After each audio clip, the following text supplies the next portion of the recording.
Kaya pala nung isang araw, kinukuhanan niya ng sukat yung kamay ko. Kaya mga auntie, good morning po sa inyong lahat. Sobrang saya ko ngayon kasi yung asawa ko, grabe, hindi ko man lang na-videohan yung ginawa niya. So, ganito kasi yun mga auntie, pagpunta ko kanina dun sa CR kasi nga nagwiwi ako. Tapos bigla niya akong sinundan. Akala ko kung ano po yung gagawin sa akin ng asawa ko. Tapos kinuha niya yung kamay ko. So, eto na nga mga auntie, binigyan po niya ako ng wedding ring.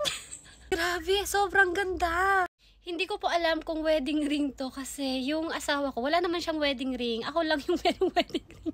Hindi na siguro siya nakabili ng para sa kanya, kaya ako na lang yung binilhan niya. Sobrang saya ko mga ante kasi sabi niya sa akin, eto daw yung namin, parang wedding ring ganyan. So, hindi ko maintindihan kasi ang bilis niya magsalita tapos umalis na siya kaagad. Mamaya po mga ante, pag uwi niya, tatanungin ko siya kung anong klaseng ring tong binigay niya sa akin, kung wedding ring ba, kung nung nag-propose siya sa akin, meron siyang binigay sa akin sing-sing. Kaya pala nung isang araw, kinukuhanan niya ng sukat yung kamay ko. Tapos siya pa yung nagsuot niyan mga auntie. Sobrang saya ko lang. Nakaka-touch. Sobrang na-touch po ako sa asawa ko. Sobrang saya ko talaga mga auntie.